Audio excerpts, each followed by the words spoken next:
오늘 함께 살 말씀은 역대하 27장 그리고 28장 1절에서 15절까지 말씀입니다.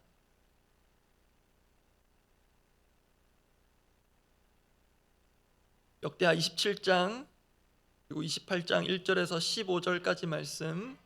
전체 본문은 1대 27장 유다왕 요담에 대한 기록은 메시지로는 생략하고 28장 유다왕 아하스 기록 중심으로 말씀을 나누도록 하겠습니다. 역대하 27장 1절에서 28장 15절까지 말씀, 제가 먼저 27장 1절 읽습니다. 요담이 왕위에 오를 때에 나이가 25세라 예루살렘에서 16년 동안 다스리니라. 그의 어머니의 이름은 여루사요 사독의 딸이더라. 요담이 그의 아버지 우시야의 모든 행위대로 여호와 보시기에 정직하게 행하였으나 여호와의 성전에는 들어가지 아니하였고 백성은 여전히 부패하였더라. 그가 여호와의 전 윗문을 건축하고 또 오벨 성벽을 많이 증축하고 유다 산중에 성읍들을 건축하며 숲을 가운데 견고한 진영들과 망대를 건축하고 암몬 자손의 왕과 더불어 싸워 그들을 이겼더니 그 해에 암몬 자손이 은 100달란트와 밀 만고르와 보리 만고르를 바쳤고 제2년과 제3년에도 암몬 자손이 그와 같이 바쳤더라. 요담이 그의 하나님 여호와 앞에서 바른 길을 걸었으므로 점점 강하여졌더라. 요담의 남은 사적과 그의 모든 전쟁과 행위는 이스라엘과 유다 열왕기에 기록되니라. 요담이 왕위에 오를 때에 나이가 25세요 예루살렘에서 다스린 지 16년이라. 그가 그의 조상들과 함께 누움에 다윗성에 장사되고 그의 아들 아하스가 대신하여 왕이 되니라.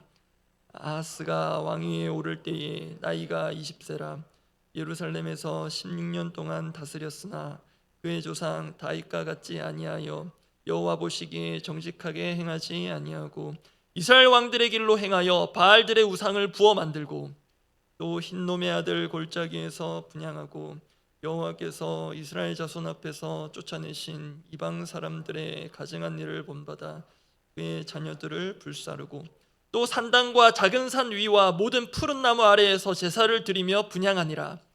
그러므로 그의 하나님 여호와께서 그를 아람 왕의 손에 넘기심에 그들이 쳐서 심히 많은 무리를 사로잡아 다메섹으로 갔으며 또 이스라엘 왕의 손에 넘기심에 그가 쳐서 크게 살육하였으니 이는 그의 조상들의 하나님 여호와를 버렸음이라. 르말야의 아들 베가가 유다에서 하루 동안에 용사 12만 명을 죽였으며 에브라임의 용사 시그리는 왕의 아들 마아세야와 국내 대신 아스리감과 총리 대신 엘가나를 죽였더라.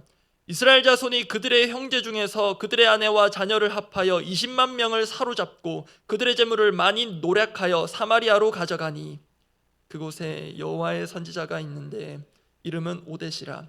그가 사마리아로 돌아오는 군대를 영접하고 그들에게 이르되 너희 조상의 하나님 여호와께서 유다에게 진노하셨으므로 너희 손에 넘기셨거늘 너희의 노기가 충천하여 살육하고 이제 너희가 또 유다와 예루살렘 백성들을 압제하여 노예로 삼고자 생각하는도다. 그러나 너희는 너희 하나님 여호와께 범죄함이 없느냐?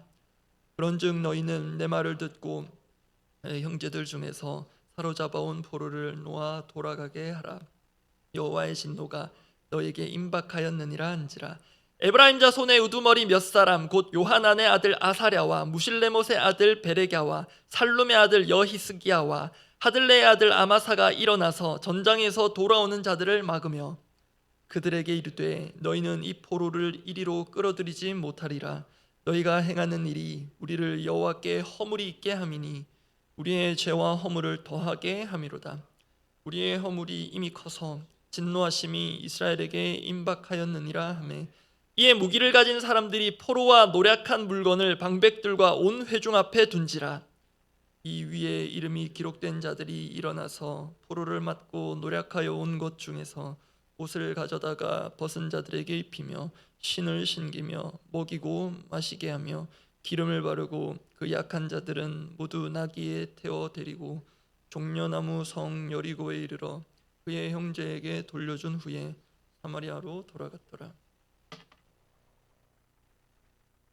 남유다 왕국의 전체 역사를 통틀어서 최악의 폭군을 꼽으라면 므낫세 왕을 꼽습니다. 그 므낫세의 아버지가 그 유명한 선왕 히스기야 왕이고요. 그 히스기야 왕의 아버지가 오늘 살펴보게 될 아하스 왕입니다. 그런데 이 아하스 왕이 본문 당시 시점을 기준으로 하면 당시 남유다 최악의 왕입니다. 곧 살펴보겠지만 최악이라 함은 그 자신의 성품이나 역량의 문제도 있겠지만 온 나라를 우상의 소굴로 악의 구렁텅이로 만들어버린 것 때문입니다. 결국 그 결과는 하나님의 준엄한 심판입니다.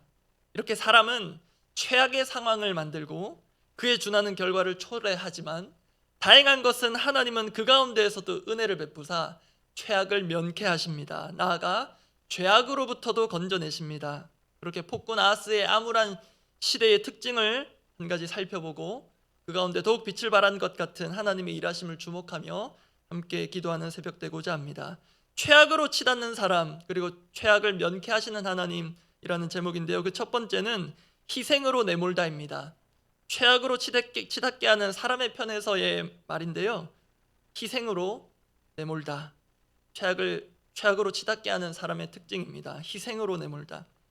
이스라엘이 남유다와 북이스라엘로 분열된 직후부터 두 왕국은 각각 상반된 각자의 노선을 따릅니다. 그 기준으로 왕들이 평가되기도 합니다. 그 기준이란 북이스라엘은 여로보암의 길이라는 것이고 남유다는 다윗의 길입니다. 전자는 지양해야 할 길이고 후자인 다윗의 길은 지향해야 할 길입니다. 분열왕국 시대의 두 나라의 역사를 전체적으로 보면 북이스라엘은 대체적으로 이 여로보암의 길을 따르고 남유다는 다윗의 길을 따르는 편입니다. 그래서 영적인 면에 있어서는 남유다가 그래도 북이스라엘을 앞선다, 한 수 위다라고 볼 수 있었습니다. 그런데 그러한 상황이 남유다 아하스 왕 시대로 오면 달라집니다. 앞서 본문 시점상 남유다 최악의 왕이 아하스라 말씀드렸는데요. 그가 왜 최악인지 알 수 있는 중요한 표현들이 오늘 본문에서 확인됩니다. 먼저 역대하 28장 1절 2절 말씀을 제가 읽어드립니다. 아하스가 왕이 오를 때의 나이가 20세라 예루살렘에서 16년 동안 다스렸으나 중요한 표현 나옵니다. 그의 조상 다윗과 같지 아니하여 여호와 보시기에 정직하게 행하지 아니하고 그 대신에 북이스라엘 왕들의 길로 행합니다. 여로보암 포함 악했던 북이스라엘 왕들의 길로 행합니다. 아하스가 그래서 최악인 것은 그는 분명 남유다 왕이자 다윗의 후손이면서도 다윗의 길이 아닌 북이스라엘 왕들의 그 죄악된 길을 따랐다는 것입니다. 그리고 이어지는 기록들은 아하스가 북이스라엘 왕들의 길을 어떻게 따랐는지 구체적이고 또 압축적으로 보여줍니다. 오늘 보면 역대하 28장 2절에서 4절 말씀 제가 속도감 있게 읽어드립니다. 이스라엘 왕들의 길로 행하여 바알들의 우상을 부어 만들고 또 흰놈의 아들 골짜기에서 분향하고 여호와께서 이스라엘 자손 앞에서 쫓아내신 이방 사람들의 가증한 일을 본받아 그의 자녀들을 불사르고 또 산당과 작은 산 위와 모든 푸른 나무 아래에서 제사를 드리며 분향하니라. 아하스는 보시는 대로 하나님의 심판을 면할 길이 없는 일명 악의 3종 세트를 실행합니다. 바알 우상 숭배 그리고 자녀를 불사르는 이 악행에 앞장섭니다. 이 3절 앞에 있는 흰놈의 아들 골짜기라는 것은 정말 무서운 곳입니다. 예레미야도 이곳을 언급하는데요. 일종의 자녀 전용 화장터라고 보시면 되겠습니다. 다만 애석하게 자녀가 먼저 죽어서의 화장이 아닌 불로 태워 죽이는 화장터입니다. 끔찍하죠.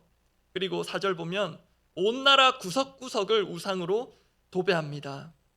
여러분 사실 이 기록들만 놓고 보면 이것은 남유다가 아니라 북이스라엘의 어떤 왕의 기록이어야 그나마 이해가 됩니다. 왜냐하면 북이스라엘은 시작부터 그 이후 줄곧 이와 유사한 길을 걸어왔기 때문입니다. 그런데 조금 전에 제가 읽어드렸던 그 구절들의 그 기록의 주인공이 북이스라엘 왕이 아닌 남유다 아하스 왕이라는 것이 충격적인 것입니다. 영적으로 보면 분열왕국 초기에는 남유다와 북이스라엘 간의 어떤 영적 격차가 상당했습니다. 그런데 그 격차가 조금씩 좁혀지더니 아하스 왕은 기어이 그 격차를 따라잡는 모양새입니다. 우상숭배로 정치적 토대를 잡고 시작했던 북이스라엘에 비해서 남유다가 이제는 크게 달라질 바가 없는 수준이 되었습니다. 그리고 아하스 왕이 실제로 통치한 기간은 연대로 하면 BC 700년대 중반쯤을 지납니다. 아마 아시는 분도 있겠지만 그때 북이스라엘이 아수르에 망한 때가 BC 722년쯤입니다. 즉 북이스라엘이 줄곧 악의 길을 걷다가 거의 멸망에 다다르고 있는 그 동시대에 남유다 역시 아하스로 인해 그 멸망의 길을 기어이 따라잡아가고 있었다는 것입니다. 시간의 차가 두 나라 간에 있을 뿐 멸망은 말 그대로 시간 문제로 보입니다. 실제로 남유다도 본문 시점에서 대략 100년쯤 더 지나 바벨론에 의해 망하는데, 섬뜩한 것은 그 바벨론 멸망을 연상케 할 사건이 오늘 본문에 미리 보기처럼 기록되어 있다는 것입니다. 그것이 역대하 28장 5절 말씀입니다. 하나님의 심판인데요, 제가 읽어드립니다. 그러므로 그의 하나님 여호와께서 그를 아람 왕의 손에 넘기심에 그들이 쳐서 심히 많은 무리를 사로잡아 다메섹으로 갔으며, 포로 경험 이때부터 시작됩니다. 또 이스라엘 왕의 손에 넘기심에 그가 쳐서 크게 살육하였으니, 하나님께서 아하스로 인해 남유다를 심판하시는데요, 보신 것처럼 이방 민족의 손에 넘기십니다. 그 결과 많은 백성들이 포로로 끌려갑니다. 제가 새벽에 종종 말씀드린 바지만 이 역대기서의 1차 독자가 바벨론에서 포로 생활을 끝내고 돌아온 포로기한 공동체라 했습니다. 그래서 이 포로라는 것은 유대인들에게 뼈아픈 기억이자 트라우마 같은 것입니다. 그 포로 생활을 이미 아하스 왕 때에 대대적으로 경험합니다. 심지어 형제국이라 할 수 있는 북이스라엘에게까지 수십만의 남유다 백성들이 포로로 끌려갑니다. 그 이야기는 곧 이어서 살펴볼 것입니다. 제가 개인적으로 기억하기로는 제게 있어 중고등학교 시절 90년대쯤 그리고 그 이후입니다. 꽤 오랜 기간 교회에서나 또 수련회나 어떤 특별한 집회 같은 데서 자주 들었던 표현이 있습니다. 그것은 선한 영향력이라는 것입니다. 믿는 자들이 세상 가운데 선한 영향력을 끼치며 살아야 한다는 것입니다. 정말 맞는 말이고 좋은 말이고, 이 말에 많은 도전들을 받아왔습니다. 지금도 내리에서 지워지지가 않습니다. 그런데 현실은 정말 녹록치 않은 것 같습니다. 세상에 우리가 선한 영향력을 끼치는 것은 미미하고, 세상의 악한 영향력에 우리도 모르게 물들고 또 잠식되고 압도되는 것이 다반사인 것 같습니다. 그 대표적인 예를 오늘 본문의 아하스 왕을 통해서 보게 됩니다. 그렇게 아하스 왕이 악한 영향력에 지배되어 북이스라엘의 길을 따라서 자행한 악행들을 공통분모로 묶어본다면 그것은 사람들을 희생으로 내몰아가는 것입니다. 우상숭배란 결국 자멸과 파멸로 가는 길인데, 온 나라를 온 백성을 그렇게 몰고 갑니다. 그 중에서도 앞서 확인했지만 최악 중에 최악은 사랑스러운 자녀를 이방 제사의 제물로 불살라 바치는 것입니다. 여러분, 이것이 부모가 맨정신으로 제정신으로 가능한 것이겠습니까? 너무나도 비상식적인 것이지만 묵상을 위해 굳이 상식적으로 생각해 보자면, 아하스가 자녀들을 불에 살라서라도 무언가를 얻고자 기대한 바가 있었을 것 아니겠습니까? 그렇다면 도대체 그게 무엇입니까? 무엇 때문에 애꿎은 자녀들이 이런 일에 희생되어야 합니까? 자녀들을 그렇게 희생시켜서라도 아하스는 얻어낼 만한 게 있었던 것입니까? 그런데 저는 부모로서 이 지점이 참 무섭고 두렵습니다. 오늘날 우리 시대에 부모에 의해 실제 불에 살라지는 자녀는 없을 것입니다. 있다면 바로 감옥행이겠죠. 그런데 어떤 형태로든 부모에 의해 희생된 자녀, 또는 부모에 의해 희생을 강요당하고 있는 자녀는 없을까요? 그렇지 않을 것이라는 생각에 부모로서 자신이 없어집니다. 지난 여름에 제가 학부모 신분으로 유치부 여름 성경학교에 참석했습니다. 거의 모든 부모들이 함께하는 수련의 마지막 시간이었는데요. 그때 거의 반강제적으로, 처음에는 자유롭게 시작했지만 거의 반강제적으로 부모들이 마이크를 돌려가며 잡고 한마디씩 하는 시간들이 있었습니다. 그때 한 아버지가 이런 말을 했습니다. 아이는 하루에도 몇 번씩 부모를 용서한다고 합니다. 부모는 모르겠지만 아이는 하루에도 몇 번씩 부모를 용서한다고 한다.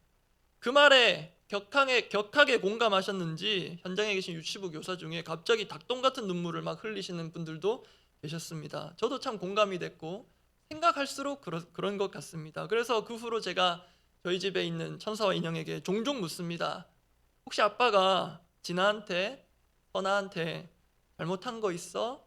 기분 나쁘게 화나게 한 거 있어? 대답이 뭐라고 돌아왔을까요? 아니라고 하는 대답밖에 아직은 듣지 못했습니다. 그런데 제가 생각하기에는 실제로 아빠가 잘못한 게 없어서라기보다 아이들은 이미 다 용서하고 잊어서 그런 것입니다. 그런데 흔히 부모가 자녀를 위해 희생한다 하지만 실제로는 때로 혹은 적지 않은 경우 아빠로 인해 자녀들이, 또 저로 인해 아내가 희생되고 또 그것을 은근히 요구하고 강요하고 있는지 모르겠습니다. 우리 어른들이 한 나라의 폭군은 아니겠지만 우리가 속한 작은 그룹인 가정에서 자녀라는 몇 안 되는 백성 위에서 군림하고 때로 그들의 희생을 당연한 것처럼 강요하고 주입시키고 있는 것은 아닌지 돌아볼 필요가 있겠습니다. 얘들아, 그래야 이 세상 살아갈 수 있어. 또 말은 그렇게 안 하지만 속으로는 그성적으로 그렇게 해서 어떻게 사냐고 처세술에 가까운 신앙을 우리 자녀들에게 체득하게 하고 있는 것은 아닌지 모르겠습니다. 우리가 혹시라도 하나님 눈에는 당연하고요, 우리 자녀들 눈에, 그리고 내가 속한 공동체의 팔로워들에게 우리가 아하스처럼 희생을 종용하고 강요하는 사람으로 비춰지지 않기를 간절히 소원합니다. 두 번째입니다. 죄악으로 치닫는 사람, 최악을 면케하시는 하나님, 하나님 편에서의 말씀을 살펴볼 것인데요, 희생으로 건지다입니다. 최악의 사람은 타인들을 희생으로 내몰지만 하나님은 희생으로 사람들을 건져내십니다. 그리고 그 일에 자신을 희생하는 사람들을 사용하십니다. 다른 이들을 희생으로 내모는 최악의 폭군이 있다면 최악의 상황에서도 자기 희생으로 어려운 이들을 건져내는 성군이 있습니다. 그 최고의 성군은 하나님이시고요, 그 하나님께서 오늘 본문에 선지자를 사용하시고 또 선한 이들을 사용하사 북이스라엘의 포로로 끌려간 수많은 남유다 백성들을 무사기한하게 하십니다. 그 이야기가 오늘 본문 후반부인데요, 시간 관계상 간략히 살펴봅니다. 앞서 확인한 대로 하나님은 북이스라엘을 임시적인 심판의 도구로 사용하사 남유다를 다루십니다. 그런데 북이스라엘은 선을 넘어버립니다. 그 발단이 되는 구절이 오늘 보면 역대하 28장 8절입니다. 제가 읽어드립니다. 이스라엘 자손이 그들의 형제 중에서 그들의 아내와 자녀를 합하여 20만 명을 사로잡고, 이 약자들을 20만 명을 사로잡고 그들의 재물을 많이 누락하여 사마리아로 가져가니, 북이스라엘은 거의 남유다를 털어내다시피 합니다. 무엇보다 이것은 북이스라엘 역시 지금은 하나님의 심판의 도구이나 결국은 하나님의 심판의 대상으로 전락할 만한 범죄였습니다. 이 점을 하나님께서 먼저는 오데시라는 선지자를 통해 꾸짖으십니다. 그리고 포로를 돌려보내라 하십니다. 그런데 놀라운 것은 그 악명 높은 북이스라엘에 이 선지자의 메시지에 선하게 반응했던 리더들이 있었다는 것입니다. 수많은 포로와 노략물을 가지고 오는 무리들을 몸으로 막아섭니다. 역대하 28장 12절 13절입니다. 그 리더들의 이름들이 12절 앞에 기록되어 있고요, 막아서고 하는 말이 13절입니다. 제가 읽어드립니다. 13절만 읽어드립니다. 그들에게 이르되 너희는 이 포로를 이리로 끌어들이지 못하리라. 너희가 행하는 일이 우리를 여호와께 허물이 있게 함이니 우리의 죄와 허물을 더하게 함이로다. 우리의 허물이 이미 커서 진노하심이 이스라엘에게 임박하였느니라 하매. 보시면 자신들의 죄악에 대한 인식과 반응이 거의 선지자적 수준입니다. 그리고 또 한 번 놀라는 것이 있는데요, 이들이 한 말과 일치된 행동입니다.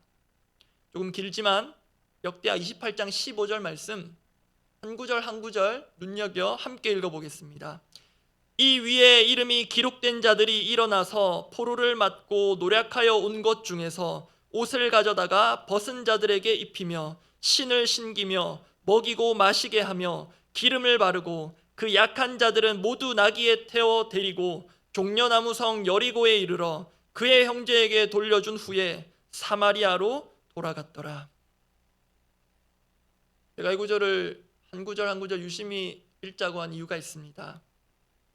이 구절을 보면 생각나는 복음서의 비유가 있습니다. 누가복음에 있는 선한 사마리아인의 비유입니다. 나중에 시간이 되신다면 누가복음 10장 뒷부분에 있는 선한 사마리아인의 비유와 방금 읽은 구절을 비교해서 보시기 바랍니다. 비유 속에 등장하는 선한 사마리아인이 강도 만난 자에게 한 것과 거의 동일합니다. 묘하게도 선한 사마리아인 비유에서도 여리고라는 지명이 나오는데요, 예루살렘에서 여리고로 내려가다가 강도를 만납니다. 근데 오늘 본문에도 여리고가 등장하고요, 그리고 오늘 본문에서 선행을 넘치도록 베푼 이들도 사마리아 주민들입니다. 선행을 끝내고 조용히 사마리아로 돌아갑니다. 그래서 이 구절은 구약의 선한 사마리아인 이야기로 불리기도 합니다. 여러분, 바로 여기서 최악의 왕 아하스와 대비되는 점이 보입니다. 다른 사람을 자신을 위해서 이해도 안 되는 목적과 방식으로 희생시키는 사람이 있는 반면, 다른 사람을 위해 자신을 힘 닿는 데까지, 달아 없어지기까지 희생하는 사람들도 있습니다. 비록 가뭄에 콩나듯 하더라도 있습니다. 더 의외인 것은 악명 높은 북이스라엘에 오히려 남유다보다 이런 소망 있는 선한 이들이 있었다는 것입니다. 이는 하나님께서 선지자 오뎃을 사용하셨듯이 남유다를 죄악에서 건져내시고자 북이스라엘에 예비해 두신 선한 도구로 보는 것이 맞겠습니다. 여러분, 우리가 그러한 하나님의 도구가 되기를 원합니다. 다른 이를 희생으로 몰아가는 사람이 아니라 자신을 희생하며 다른 이를 살리는 사람, 그게 선한 영향력의 실체요, 그 최고는 우리 주 예수 그리스도십니다. 우리에게 붙여진 그리스도인이라는 이름이 유명무실해지지 않도록 우리 삶에 자원하는 희생이 아름답게 덧입혀지면 좋겠습니다. 기도하겠습니다.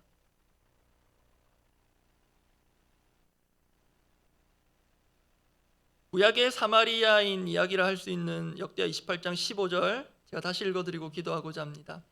이위의 이름이 기록된 자들이 일어나서 포로를 맞고 노략하여 온 것 중에서 옷을 가져다가 벗은 자들에게 입히며 신을 신기며 먹이고 마시게 하며 기름을 바르고 그 약한 자들은 모두 나귀에 태워 데리고 종려나무 성 여리고에 이르러 그의 형제에게 돌려준 후에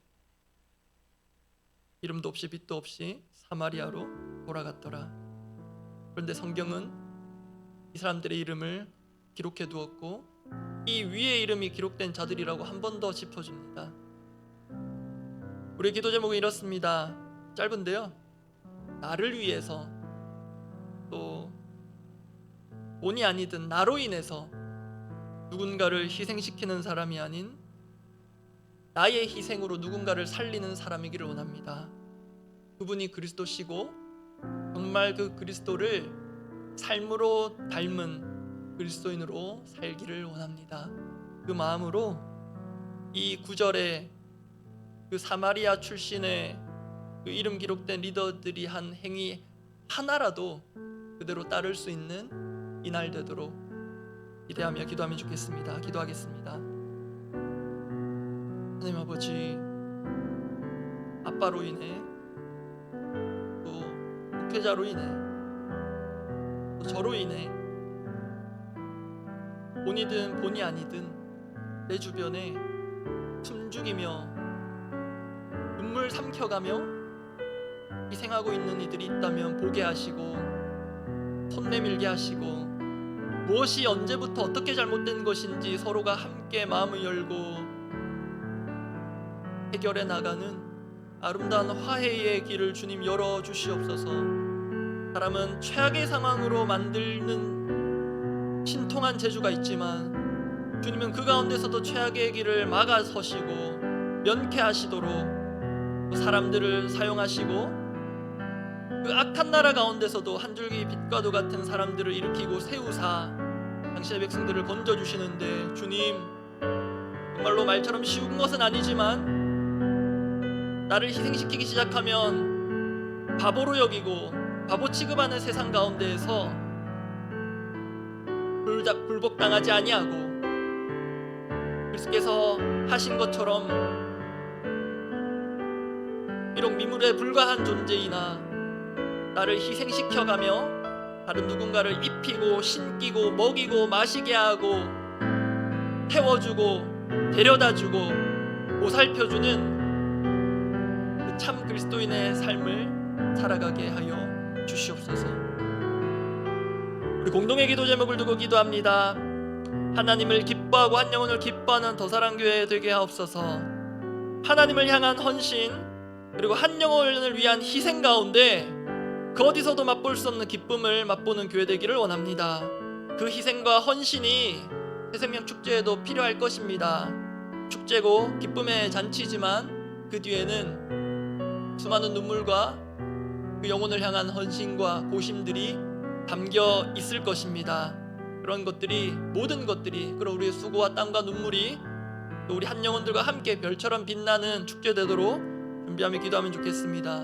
그리고 뉴스를 보신 분들은 아시겠지만 캄보디아에서 벌어지고 있는 악행들, 상상도 하기 어려운 일들이, 영화 같은 일들이 일어나고 있는 것 같습니다. 저도 무서워서 제대로 자세히 보진 않았는데 분명 거기를 터로 삼아 벌어지고 있는 악행들이 있고 그로 인해 희생되는 이들도 있고, 그런데 섬뜩한 것은 한 기자가 한 젊은 청년을 가장하고 통화한 기사를 봤는데요, 그 범죄 일당으로 보이는 사람이 국가적 대응을 아무렇지 않게 여기고 우습게 보고 코웃음 치는 것 같더라고요. 이런 이들, 아하스와 같은 이들이 지금도 있습니다. 이들에게 정말 하나님의 엄중한 보응이 있기를 바라는 마음이 속에서 듭니다.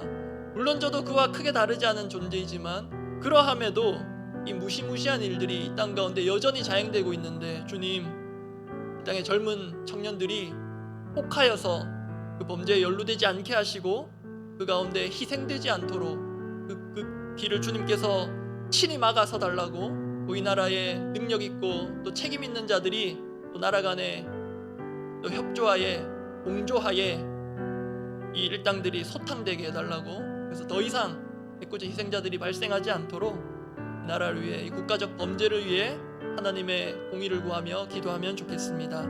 그렇게 각자 기도하고 돌아가시기 바랍니다. 하나님 아버지, 하나님을 기뻐하고 한 영혼을 기뻐하는 거설한 교회가 되고자 반드시 필요할 하나님을 향한 마땅한 또 기쁨의 헌신, 그리고 한 영혼을 위한 또 기쁨의 희생을 우리가 기꺼이 감내해가며 그 헌신과 희생 자체가 기쁨이 되는 놀라운 기적을 경험하게 하여 주시옵소서. 이 새생명 축제도 마른 축제이나 사실 준비하는 과정과 그 뒷면에는, 그리고 한 영혼을 오래도록 눈물로 품고 기도한 이들에게는 사실 축제라기보다 이런 슬픔과 어려움의 곡절들이 많은 시간들이겠지만, 그러함에도 주님, 우리의 모든 그런 희생과 헌신이 결국은 그 하늘의 별처럼 빛날 것을 기대하며 많은 이들을 옳은 대로 돌아오게 한 자는 궁창의 별과 같이 빛나게 할 것이라는 하나님의 그 약속의 말씀을 붙들고 우리 모두가 별처럼 빛나게 하시는 그 하나님의 영광을 보고 기뻐하며 축제로 펼쳐지는 날 되도록 오늘도 그렇게 우리를 사용하시고 준비되게 하옵소서. 주님,